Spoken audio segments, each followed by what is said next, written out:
बहू को ससुराल के रूप में मिला मायका। अरे ये लड़की कहाँ जाकर मर गई, कहीं भी दिखाई नहीं दे रही। मेरा सिर दुख रहा है, अभी तक मुझे एक कप चाय तक नहीं मिली है। आजकल इस लड़की के कुछ ज्यादा ही पर निकल आए हैं। अगर कंट्रोल नहीं किया गया तो तितली हाथ से निकल जाएगी। तभी वहाँ पर सिया आती है और अपनी चाची को एक कप चाय देते हुए कहती है, ये लीजिए चाची जी, आपकी चाय। पुष्पा चाय के कप में जोर से हाथ मारती है, जिसके चलते चाय पूरे फर्श पर फैल जाती है और बेचारी सिया डर जाती है। अरे ये क्या किया आपने चाची जी? चाची की बच्ची, तू इतनी देर से आखिर गायब कहाँ थी? कल मोही तो जानती है ना, अगर मुझे समय पर चाय न मिले सुबह तो मेरा सर फटने लगता है और मुझे गुस्सा आने लगता है। ऐसा कहते ही वो बेचारी सिया के बाल पकड़ लेती है। चाची जी मेरे बाल छोड़ दीजिए, मुझे बहुत दर्द हो रहा है। जब तक तुझे हर हफ्ते का डोज न दे दूं, तू पटरी पर आती ही नहीं है। देख, कान खोल कर सुन ले, तू कोई हमारी बेटी नहीं है जो हम तुझे अपनी पलकों पर बिठाकर रखेंगे। अगर ऐसा दोबारा हुआ तो मुझसे बुरा कोई नहीं होगा। माफ कर दीजिए चाची जी, मैं बस बाहर गार्डन के फूलों को पानी दे रही थी। आज के बाद मैं सबसे पहले आपके लिए चाय लेकर आया करूंगी। बस आप मेरे बाल छोड़ दीजिए। सिया को रोते हुए देख पुष्पा उसके बाल छोड़ देती है, जिसके बाद बेचारी सिया दोबारा चाय गरम करके अपनी चाची और चाचा को चाय देती है और उसके बाद वो घर का सारा काम निपटाने के बाद अपने कॉलेज पहुंच जाती है, जहां उसका दोस्त रेहान उसे देखते ही बहुत खुश हो जाता है। अरे वाह सिया, आखिरकार तुम कॉलेज वापस आई गई। इतने दिनों से कहाँ थी? पूरे 2 हफ्ते के बाद तुम कॉलेज आई हो। तभी वहां सिया की सहेली सलोनी आ जाती है। और कहाँ हो सकती है ये बेचारी, अपनी चाची का टॉर्चर सहन कर रही होगी। सिया, क्या सलोनी सच कह रही है? हाँ, मेरी चाची जी मुझे कॉलेज नहीं आने देती। सिया, तुम ये सब क्यों बर्दाश्त कर रही हो? तुम अपनी चाचा चाची को छोड़ क्यों नहीं देती? तुम ये कैसी बातें कर रही हो? मैं अपनी चाची और चाचा को ऐसे नहीं छोड़ सकती। मेरा उनके अलावा इस दुनिया में कोई नहीं है। और तुम तो जानते ही हो कि एक लड़की खुली तिजोरी की तरह होती है।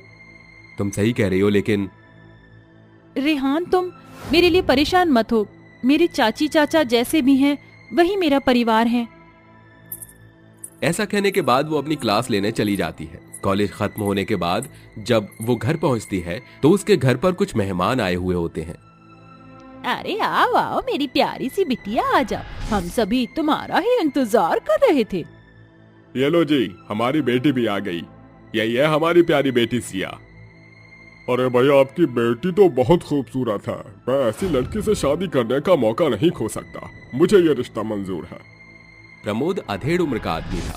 उसकी उम्र 55 साल की थी, जिसे देखते ही सिया की आंखों में आंसू आ जाते हैं और वो रोते हुए अपनी चाची से कहती है, चाची जी आप ऐसा कैसे कर सकती हो? भला मेरी शादी आप इस अधेड़ उम्र के आदमी से कैसे कर सकती हो? हमारी बेटी को मजाक करने की आदत है, आप इसकी बातों पर मत जाओ। बस हमारे बीच हुई बात का ख्याल रखना, मैं अभी इसे समझाती हूँ। पुष्पा ऐसा कहने के बाद सिया का कसकर हाथ पकड़ लेती है, जिसके बाद वो उसे रसोई में ले जाती है और उसके बाल पकड़कर कहती है, क्या कहा तूने? अगर एक लफ्ज और अपनी जुबान से निकाला तो मुझसे बुरा कोई नहीं होगा। तुझे मैंने खिला पिलाकर इतना बड़ा ऐसे ही नहीं किया, इसका उधार तो तुझे चुकाना ही होगा। चाची जी मेरे साथ ऐसा मत कीजिए, मैं किसी और से प्यार करती हूँ, मैं उसके बिना नहीं रह पाऊंगी। ओह अच्छा, तो ये बात है। पालने से पैर बाहर क्या निकले, तूने अपने नैन मटक्के चलाने शुरू भी कर दिए। देख, अगर तुझे ऐसा लगता है कि मैं तेरी शादी किसी से भी होने दूंगी, वो जो बाहर बैठा आदमी है वो तुमसे शादी करने के लिए हमें पूरे 5 लाख रुपए देगा। इसका मतलब आपने मुझे चंद पैसों के लिए बेच दिया, और वो भी एक अधेड़ उम्र के आदमी को। हाँ, जो अब तुम्हारा पति बनने वाला है, इसलिए तमीज से पेश आओ, नहीं तो तुम अच्छे से जानती हो। सिया बहुत ज्यादा मजबूर हो जाती है, जिसके बाद वो कुछ नहीं कर पाती। यहाँ सिया का रिश्ता पक्का हो जाता है तो वहाँ बेचारा रेहान सिया को याद करते करते रात भर परेशान रहता है। मैं कैसे अपने दिल की बात सिया को बताऊं? मैं उसे बहुत प्यार करता हूँ। चाहे कुछ भी हो जाए, मैं कल उसे अपने दिल की बात जरूर बताऊंगा। ऐसा सोचकर वो आराम से सो जाता है। अगले दिन जब सवेरा होता है, वो अच्छे से रेडी होकर कॉलेज पहुंच जाता है, जिसके बाद वो सिया के आने का इंतजार करने लगता है। ओहो, आखिर वो कहाँ रह गई? मैं कब से उसके आने का इंतजार कर रहा हूँ। तभी सामने से सलोनी आती है, जिसे देखते ही वो उससे पूछता है, अरे यार, तुम यहाँ हो? देखो जरा, आज फिर से सिया कॉलेज नहीं आई। क्यों ना आज हम उसके घर ही चलें, उससे मिलने। लेकिन उसकी चाची बहुत सख्त हैं। ठीक है, तुम अंदर जाना और मैं छुपकर उसे खिड़की से देख लूंगा। मुझे बस उसकी चिंता हो रही है। क्या तुम अपने दोस्त का साथ नहीं दोगी? सलोनी उसको मना नहीं कर पाती, जिसके चलते वो दोनों सिया के घर पहुंच जाते हैं और रेहान खिड़की से छुपकर सलोनी और सिया की बातें सुनने लगता है। मेरी चाची ने एक 55 साल के बूढ़े से मेरी वो शादी करवा रही है। वो बहुत अमीर है और जिसके चलते वो मेरे चाची चाचा को ढेर सारे पैसे देने वाला है। सिया, मैं तुम्हें कुछ बताना चाहती हूँ। दरअसल रेहान तुमसे बहुत प्यार करता है। मैं भी उससे बहुत प्यार करती हूँ, बस उसे कभी कह नहीं पाई। यह सब रेहान सुन लेता है, जिसके बाद वो अपने मन ही मन बहुत खुश होता है। इतने में सलोनी सिया से कहती है, सिया, एक आखिरी फैसला तुम्हारा होगा। कल मैं और रेहान काली पहाड़ी वाले मंदिर पर तुम्हारा इंतजार करेंगे। ये कहने के बाद वो वहां से चली जाती है, जिसके बाद रेहान भी वहां से चला जाता है। अगले दिन रेहान और सलोनी काली पहाड़ी के मंदिर पर सिया का इंतजार करने लगते हैं। सिया अभी तक नहीं आई। मुझे लगता है कि वो नहीं आएगी। तुम्हें थोड़ा हौसला रखना चाहिए। वो बहुत मजबूर है। क्या पता उसकी चाची उसे आने ना दे रही हो। तुम थोड़ा इंतजार करो।